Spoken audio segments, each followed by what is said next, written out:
इस वीडियो में हम लोग पढ़ेंगे हाइब्रिडोमा टेक्निक के बारे में। ये कॉन्सेप्ट CSIR यूनिट 13 के अंडर है या फिर ये CSIR यूनिट 4 या फिर इम्यूनोलॉजी के अंडर भी आता है। इस वीडियो को आप हिंदी वर्जन में सुन रहे हो, लेकिन अगर आपको इंग्लिश वर्जन चाहिए you can click on the link in the I button for the English version. तो चलिए अगले 10 मिनट में हाइब्रिडोमा टेक्निक का कॉन्सेप्ट्स को अच्छे से समझ लेते हैं। हम लोग पढ़ेंगे what is the principle of hybridoma technique, how it is done in the lab and application क्या होता है हाइब्रिडोमा टेक्निक का। तो पहले वीडियो शुरू करने के पहले आपको बता दूं कि एनालिटिक्स क्या है। ये टॉपिक CSIR यूनिट 13 के अंडर होता है। पार्ट बी या फिर सी में क्वेश्चंस पूछा जा सकता है। इजी टू मॉडरेट लेवल ही होता है और जनरली आपको प्रिंसिपल और हाइब्रिडोमा का एप्लीकेशन पता होना बहुत ही इंपॉर्टेंट चीज़ है। एनीवे, रिसोर्सेज के बाद जब आता है तब आप पाथफाइंडर बुक्स के इस्तेमाल कर सकते हो क्योंकि सब लोग वही करते हैं। Anyway, these books are pretty precise, concise and अगर आप टाइम के बात करो तो क्विक रिविजन के लिए ये बुक्स बहुत ही अच्छे हैं। तो ऑल्टरनेटिवली ये कॉन्सेप्ट विल्सन एंड वॉकर में भी अवेलेबल है। आप लोग biophysics and molecular biology book को यूज़ कर सकते हो to revise this concept.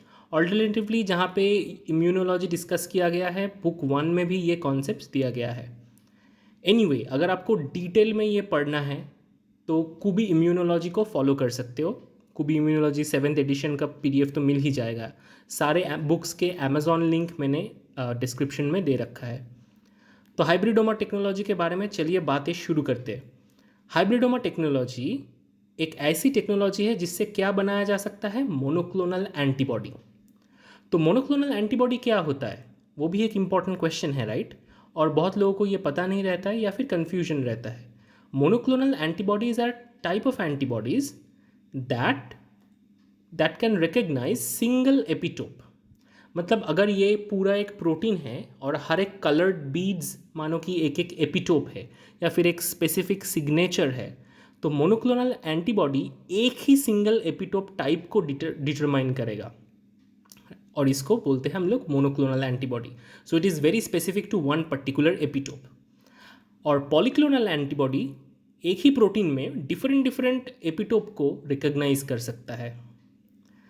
So hybridoma technique कैसे किया जाता है उसको समझने के पहले हम लोग थोड़ा एप्लीकेशन के बारे में देख लेते हैं। Hybridoma technology can be used in biomedical research और it might have clinical application. तो बायोमेडिकल रिसर्च में कैसे ये इस्तेमाल होते हैं, जैसे एलाइजा के बारे में बात कर लो, जैसे क्रोमैटिन इम्यूनोप्रेसिपिटेशन के बारे में बात कर लो, वेस्टर्न ब्लॉटिंग या फिर इम्यूनोफ्लोरेसेंस टेक्निक, इम्यूनोहिस्टोकेमिस्ट्री के बात कर लो। सारे का सारे टेक्निक में ये हाइब्रिडोमा टेक्नोलॉजी के द्वारा एंटीबॉडीज़ प्रोड्यूस्ड होता है। ये सारे का सारे टेक्निक इम्यून टेक्निक्स है, मतलब एंटीजन एंटीबॉडी इंटरेक्शंस के ऊपर आधारित है। तो ऑब्वियसली इधर मोनोक्लोनल एंटीबॉडी जनरेट करने के लिए हाइब्रिडोमा टेक्निक ज़रूरी है। अभी हाइब्रिडोमा टेक्निक से जो मोनोक्लोनल एंटीबॉडी जनरेट होता है वही monoclonal antibody can be used as medicine.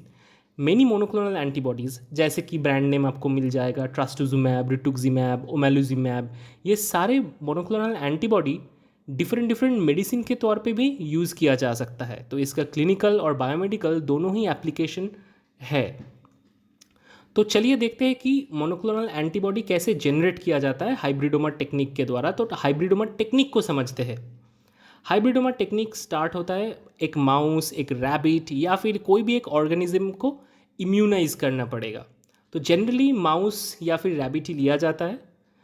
तो माउस को पहले आप इम्यूनाइज करोगे किसके द्वारा, जिस प्रोटीन या फिर एंटीजन के अगेंस्ट आपको मोनोक्लोनल एंटीबॉडी चाहिए उसी एंटीजन के द्वारा अगर आप एक माउस को क्या करोगे, इम्यूनाइज करोगे।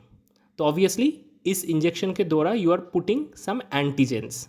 समटाइम्स इट हैपन्स कि ये जो एंटीजन एपिटोप होता है ये इतना कॉम्प्लेक्स नहीं होता है कि इम्यून रिएक्शन दिखा पाएगा। तो obviously in that cases this particular antigens are conjugated to something and that evokes a immune response. तो अभी ये सब एंटीजन डालने के बाद क्या होगा, कुछ दिन बाद अगर रुक जाए हम लोग तो माउस स्प्लीन में जो बी सेल्स होगा, they are going to make antibodies which are very specific to this antigen that we have injected. हम लोगों ने जो एंटीजन डाला है उसके अगेंस्ट स्पेसिफिक बी सेल्स बनेंगे, और स्प्लीन से ये बी सेल्स को कलेक्ट भी किया जा सकता है, और वही किया जाता है इस टेक्निक में। कुछ दिन के बाद बी सेल्स को स्प्लीन से कलेक्ट किया जाता है। तो ये सारे बी सेल्स कौन सा एंटीबॉडी बनाएंगे, जिसके अगेंस्ट हम लोगों ने जो एंटीजन हम लोगों ने डाला है इस माउस के अंदर, उसी के अगेंस्ट एंटीबॉडीज़ बनाएंगे। अभी हम अगर ये बी सेल्स को कल्चर करने लगेंगे कल्चर डिश में, तो ऑब्वियसली इस कल्चर डिश से हम लोगों को एंटीबॉडी मिलता रहेगा। तो हो गई हमारे प्रॉब्लम सॉल्व, हम लोगों को मोनोक्लोनल एंटीबॉडी मिल गया। लेकिन ये इतना आसान नहीं है, क्योंकि B cells can only survive for about a week और a little bit more than that. तो ये इमॉर्टल नहीं होते, कुछ दिन बाद ये मर जाते हैं, राइट, कल्चर सिचुएशन में। तो हम लोगों को तो हमेशा हमेशा के लिए मोनोक्लोनल एंटीबॉडीज़ नहीं मिल पाएगा, राइट, इस सेटिंग में। और ये सेटिंग काफ़ी मतलब लेबोरियस और इसमें काफ़ी झंझट है, right. We need a more feasible and reproducible system, and that is why hybridoma is used. कैसे, मैं समझाता हूँ। तो B cells can produce or B cell can sustain for a limited period of time because they are finite cells. And अभी हम लोग क्या करेंगे, तो दो प्रॉपर्टी हम लोगों को लेना है। एक क्या है, एंटीजन प्रेजेंटिंग जो बी सेल है ये बहुत स्पेसिफिक एंटीजन बनाता है, लेकिन ये मॉर्टल है। अभी हम लोग एक दूसरा सेल लेंगे, मायलोमा सेल।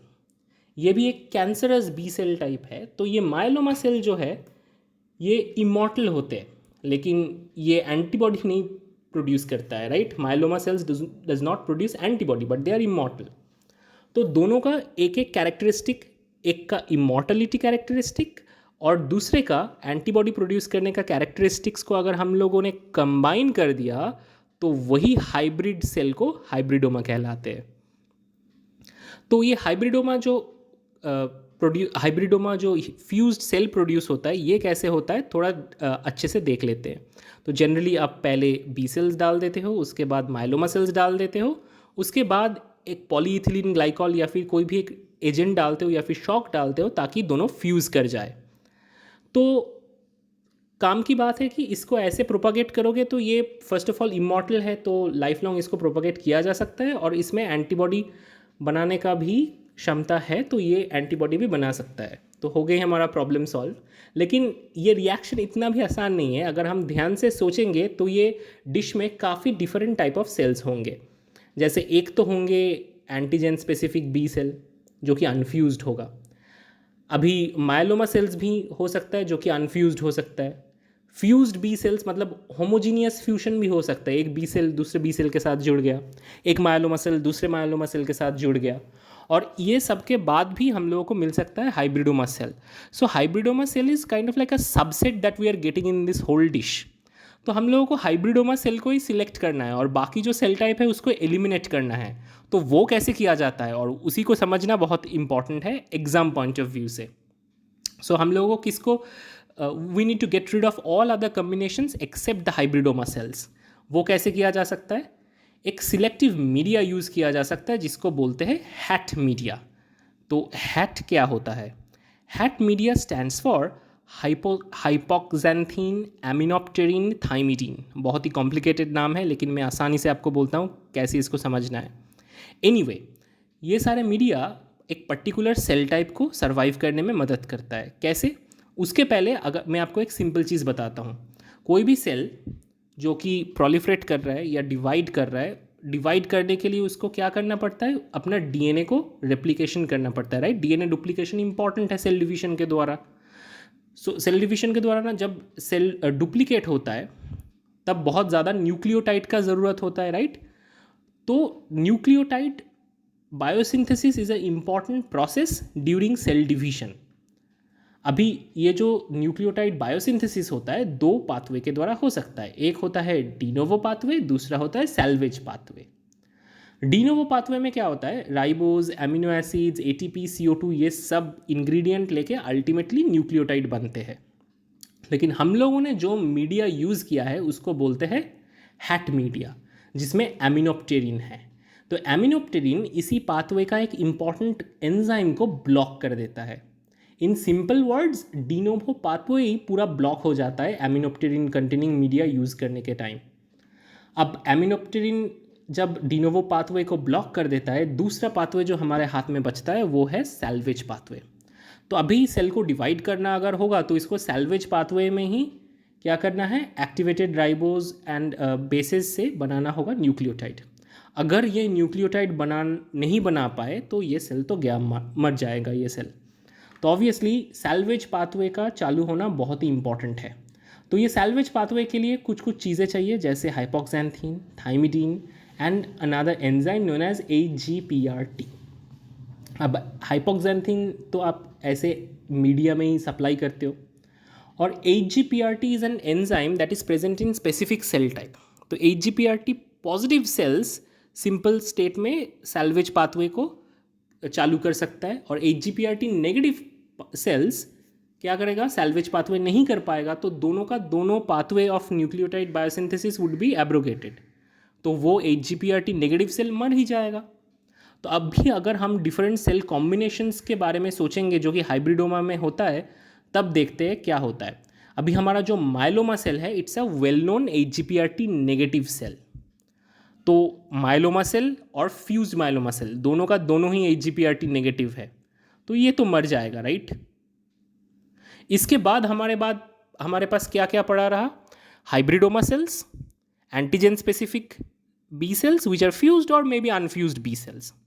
तो antigen specific B cells are actually AGPRT positive, तो वो लोग सर्वाइव कर जाएंगे हैट मीडिया में। तो अभी हमारे पास 3 सेल टाइप है, तो इवेंचुअली हम लोगों को तो सिर्फ और सिर्फ हाइब्रिडोमा चाहिए। कैसे होगा वो, देखिए, ये जो एंटीजन स्पेसिफिक बी सेल है या फिर फ्यूज्ड बी सेल्स है, ये कुछ ही हफ्ते के लिए सर्वाइव कर सकता है, उसके बाद वो भी मर जाएंगे क्योंकि they are mortal cells. So eventually we would be left with hybridoma cells. अब ये हाइब्रिडोमा सेल्स ही एंटीबॉडी प्रोड्यूस करेगा, and hybridoma cells are also having cancer like property. So ये तो डिवाइड करते जाएगा और ऐसे ही डिफरेंट टाइम पे इसको डिवाइड एंड ग्रो करते जाएगा, तो इसको हम लोग मेंटेन कर सकते हैं लाइफ लॉन्ग के लिए। तो ऐसे ही डिफरेंट हाइब्रिडोमा लाइंस बनते हैं, और हाइब्रिडोमा को अभी क्या किया जाता है, स्क्रीन किया जाता है फॉर एफिनिटी।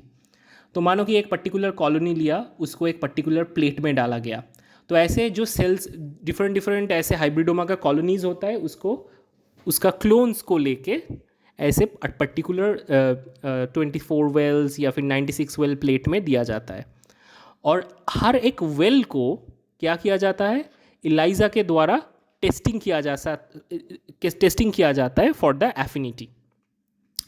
तो उसमें अब क्या देखा जाता है कि कितना ज़्यादा एफिनिटी दिखा रहा है ये antibody against a particular antigen. तो इनडायरेक्ट एलाइजा इस्तेमाल किया जाता है। रिमेंबर, कौन सा एंटीजन डालेंगे, जो एंटीजन हम लोगों ने यूज़ किया था माउस या फिर रैबिट को इम्यूनाइज करने के लिए, तो उसी एंटीजन के साथ हम लोग इलाइजा का वेल को कोट करेंगे, और ये जो हाइब्रिडोमा से एंटीबॉडी प्रोड्यूस हुआ उसका ही हम लोग एफिनिटी चेक करेंगे। तो ज़्यादा से ज़्यादा कलर रिएक्शन प्रोड्यूस होना मतलब बहुत अच्छे से बाइंडिंग हुआ है, इसलिए ये अच्छा कलर रिएक्शन प्रोड्यूस हुआ है। अगर आपको इलाइजा के बारे में ज़्यादा जानकारी चाहिए, आप आई बटन में क्लिक कर सकते हो। तो ओवरऑल बहुत सारे कॉलोनीज़ होंगे हमारे पास हाइब्रिडोमा के बाद, लेकिन कुछ ही कॉलोनीज़ में हम लोगों को बहुत अच्छा एफिनिटी मिलेगा। अब मानो कि ये जो 3 कॉलोनी ब्लू में हाईलाइटेड है, उसमें बहुत अच्छा सा हम लोगों को एफिनिटी मिला है, और वो मोनोक्लोनल एंटीबॉडी भी है।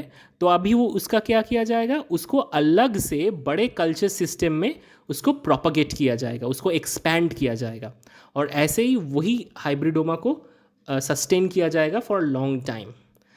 तो अभी ये जो हम लोगों ने पढ़ा अभी हाइब्रिडोमा टेक्निक के बारे में, उसका निटी ग्रिटी डिटेल्स के बारे में, इसको थोड़ा हम लोग सोचेंगे इंडस्ट्री पॉइंट ऑफ व्यू से। मानो आप एक रिसर्चर हो और आपको एक एंटीबॉडी का ज़रूरत है इम्यूनोहिस्टोकेमिस्ट्री करने के लिए, तो आप क्या करोगे। आपको अगर एंटीबॉडी ज़रूरत होता है, रेस्ट्रिक्शन एंजाइम ज़रूरत होता है, रिकॉम्बिनेंट प्रोटीन ज़रूरत होता है, आप एक वेंडर को फ़ोन करोगे और उनको बोलोगे कि मेरे को ये एंटीबॉडी चाहिए, तो वो लोग आपका डोर स्टेप पे एंटीबॉडी डिलीवर करके जाता है। लेकिन वो लोग भी ये हाइब्रिडोमा से ही जनरेट करता है। ऐसे इंडस्ट्री में हर दिन several thousand liters of antibodies are produced and they are kept and antibodies are produced using bioreactors. तो ऐसे बायोरिएक्टर्स में बहुत ही बड़ा हाइब्रिडोमा कल्चर्स प्रोड्यूस किया जाता है जिससे ऐसे हम लोग लीटर एंटीबॉडी बना सकते हैं और उसी लीटर का एक स्मॉल एलिकॉट आपका डोर स्टेप या फिर लैब में डिलीवर होता है. सो ओवरऑल इस वीडियो में हम लोगों ने हाइब्रिडोमा टेक्निक के बारे में बहुत सारे जानकारी ले लिया है. अगर आपको ये वीडियो अच्छा लगा है डेफिनेटली इसको लाइक शेयर एंड दोस्तों में शेयर कर देना. If you want more flashcards and notes, you can get it in my Facebook page for absolutely free. Follow us on Instagram. All the links are in description. You can support this channel by clicking on the super thanks option, which is on the bottom right corner of each video. You can pay using net banking, Paytm, PayPal, UPI, etc. All our social media links are provided in the description. See you in the next video.